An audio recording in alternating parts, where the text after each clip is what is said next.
Feel that beat, and we can ride the boogie.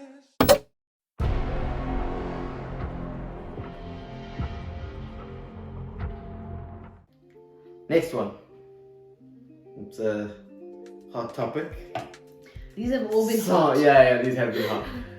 Next one. It's not crazy to go through your partner's phone. I don't think it's crazy to go through your partner's phone. I think, but don't go through it behind their back. Yeah. Like just Agreed. be like, hello, I'm having these feelings. Please can you put my mind at ease and just show me your phone. Agreed. I mean, I don't think it's not a red flag if someone wants to see, or if someone wants to, what's that word? Like, get the reassurance so that they can stop playing these things in their mind. Do you know what I'm saying? So I think it's not crazy. It's not crazy. I agree. I feel like, if you feel the need to ask your partner to see what's in their phone, or just for that reassurance, I feel like it's human nature to want to do that. And as the other, like the person on the receiving end who's being asked, don't be weird and don't make the person feel like they're crazy. Just be like, because you have nothing to hide, supposedly. Just give the phone. Just be like, sure, babe, have a look. Why are you feeling like this? I agree 100% with what you just said. However, I do think that if the person's coming every second week or every week, or they're accusing you every week, that's a different issue. Yeah. There's something wrong there. That person is insecure, or they need reassurance. They need to figure themselves out maybe a bit more in the relationship. But if they just say 3 years deep, 1 year deep, whatever it is, you're wanting to figure out, is this person the one for me? If you have a feeling, you should have the right to check. As if you guys are supposedly lifetime partners and you trust the other person and you have nothing to hide. Doesn't matter how long you've been together. It does not. Let me see that phone. Yeah. It doesn't matter how long you've been together. You can be together for 10 years, and if you ask to see the phone, show the phone, please. I got another thing to say as well. I do, however, think that on both sides, the other person needs to be prepared. Because you know how people say, if you go looking for something, you're going to find it? You know that term? Yeah, Let me just explain. I get what you're saying. I feel like you're gonna find something to be mad at. You're going to find something to be mad at, or even take the wrong way. And I feel like then there should be a chance for that person to explain, if that makes sense. Yeah. Obviously, if it's not crossing extreme boundaries. I'd just like to say, even though I don't know what's gonna happen in the future, but I just like to say that we've never looked at each other's phones. Not yet anyway. There's been no reason to. Yeah. There's been, oh my god, there's been no reason to. But yeah, like we said, if there was, then by all means, if one of us wanted to look through, if she wanted to look through my phone, I wanted to look through her phone, I'm fine with it. She should be fine with it too. And as well, I'm just gonna add this in there. You should be able to give your partner the password to your phone. Yeah. While being able to trust them to not go through your phone. Yeah, behind your back. Behind your back. Yeah. By the way, in saying that, it's not, people aren't just, when people want to go through someone's phone, the thought that they're hiding stuff, cheating, things of them talking to other people and things like that, that's not the only thing. They could be hiding gift ideas, plans for the future, things like that is important to them. People's lyrics and XYZ, you can't just go through, that's someone's notebook, someone's diary, someone's planner, everything in the palm of their hand. So you can't just go through that. You can ask them. It's rude. Yeah, but giving someone the access to that, if they needed to, if she needed to get into my phone, she has my password, she knows my password, even though she forgets it all the time. And I know so do you. No, you don't. Yeah, yeah. I know yours, but I forget it. If he cheats, he'll do it again. As a guy, I have a lot to say. I don't know, because I think it might be the case for a majority of the time, but I think there is some guys who, okay, let me give you an example. So say you're in a relationship, like, and you've been together for like 6 months, and he goes out with the boys or whatever, and he like, they're like egg him on to kiss this friend, whoever, and he comes back that day and he's like, shit, I did this, I'm so sorry, like I'm really sorry, I didn't have self-control, blah blah blah, right? And then you're like, deuces, goodbye, you know, everything like that. And then like over the next, like, I don't know, 6 months or whatever, he continues to pursue you, blah blah blah, and tries to get you back and is loyal in that time. I think that's that he's like proving himself. No. Really? As a male that has been around other males, I literally can't think of one time. And if this is considered snitching, ratting, I don't give a damn. Guys that cheat. I think if you're willing to cross that line in a relationship, that line is always there to be crossed. That line is always there to be crossed. Like, for example, you could cross the line and go all the way and cheat on your partner, right? You come back and say, I'm never going to do it. In 10 years' time, if things aren't going well or you're feeling a certain type of way, that line is still there. You know that you've done it before, so it's not going to be that big of a deal to do it again. It's just not. Like, I think people that cheat or break someone's trust or loyalty, they don't value trust, they don't value loyalty in a relationship. Yeah.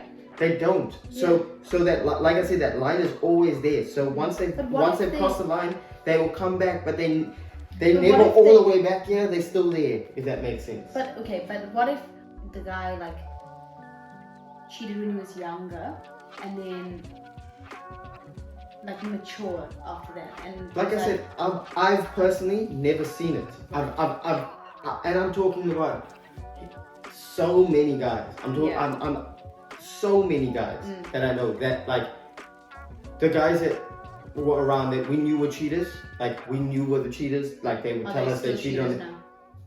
Still cheaters now. Okay. Like if they're not cheating now, I can almost guarantee that in the future they're probably gonna cheat. Like it's just what it is. Like I and the only reason I say that is because I've seen, like, the people that I'm thinking about and I know, I've seen them in these situations and they have no self-control, whether it be them drinking, whether it be them being peer pressured by the boys, whether it be them just being sober and it's their nature. Like, I just haven't seen it. I haven't seen someone that was a cheater and is no longer a cheater.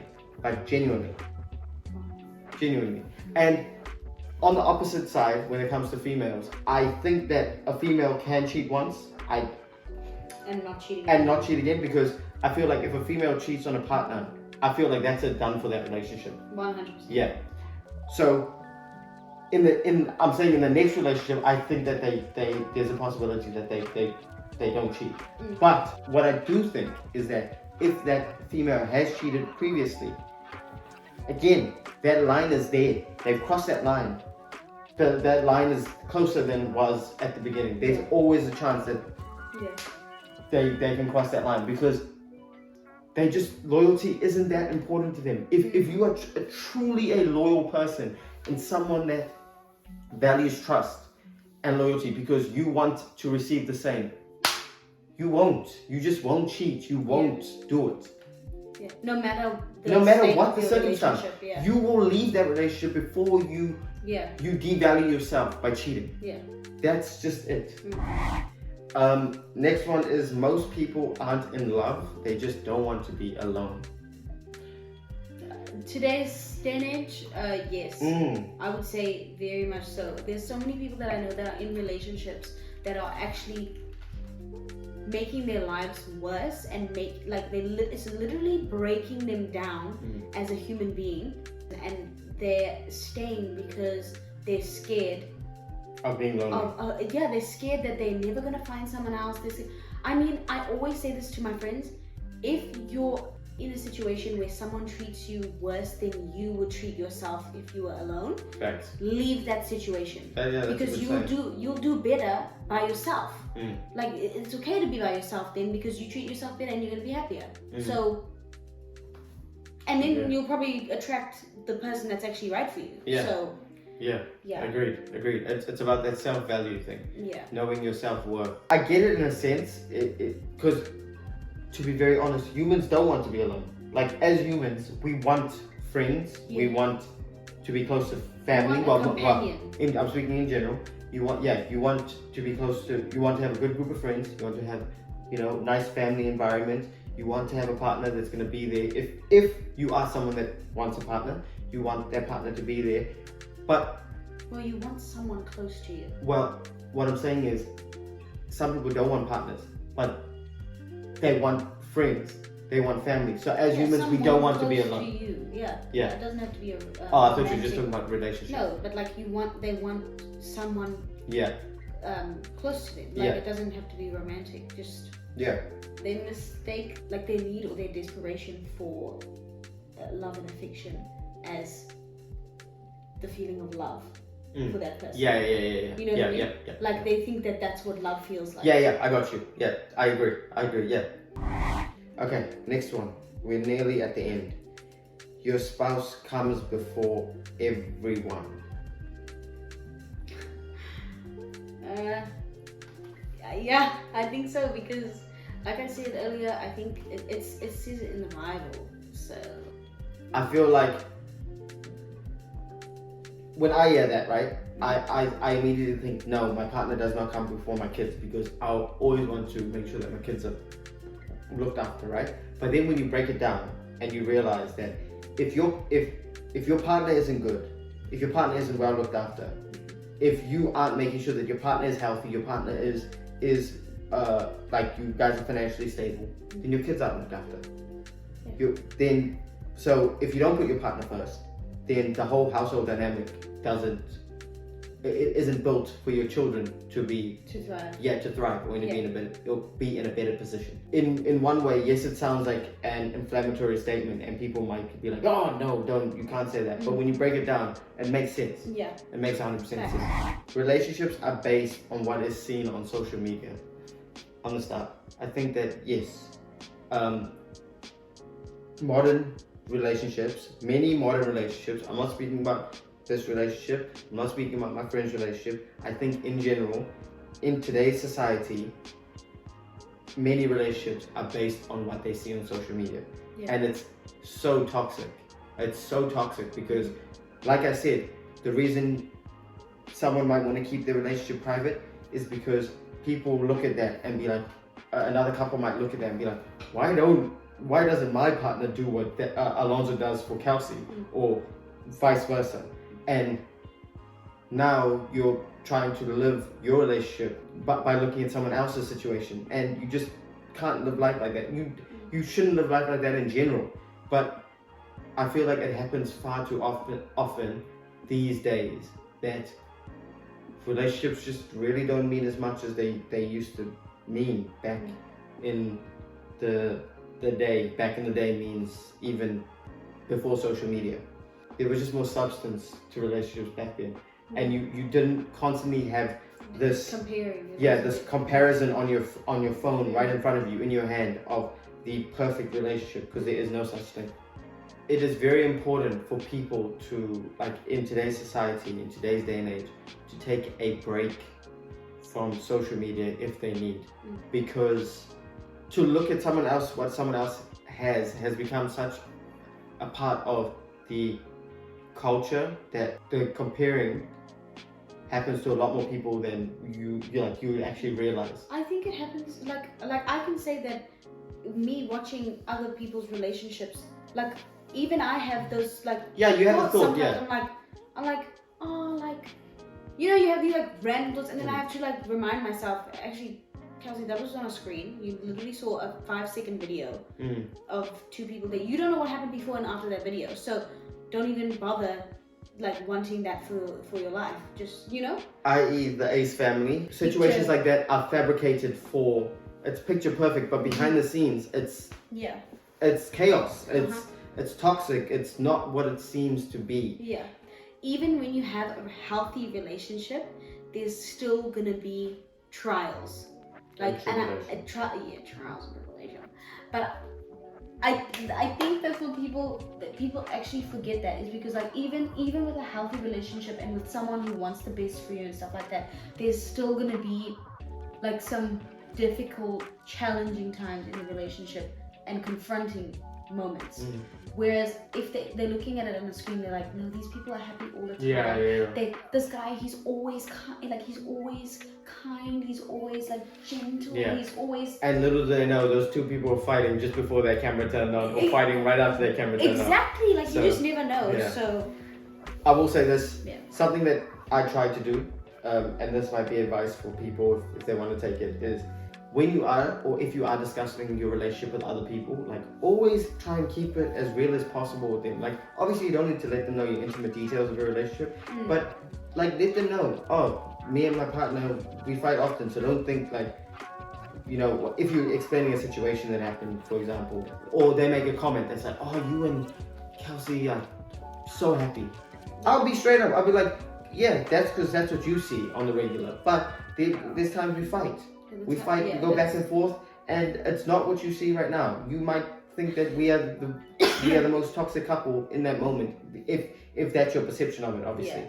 We put in effort to create a healthy, happy relationship. Yeah, I just make sure that I'm keeping it real with whoever I'm talking to. I'm not yet to put on a false image for social media, or this relationship is real. It's, you're gonna get annoyed with your partner. There's gonna be things that you don't agree on. There's gonna be things that you're gonna have to spend not just one conversation, but multiple conversations speaking on. The thing that will help you in the relationship is knowing that the other person is gonna be there to like stick it through. They're making a conscious effort every day to work on whatever was discussed the night before, the week before, the month before, the year before, whatever it was.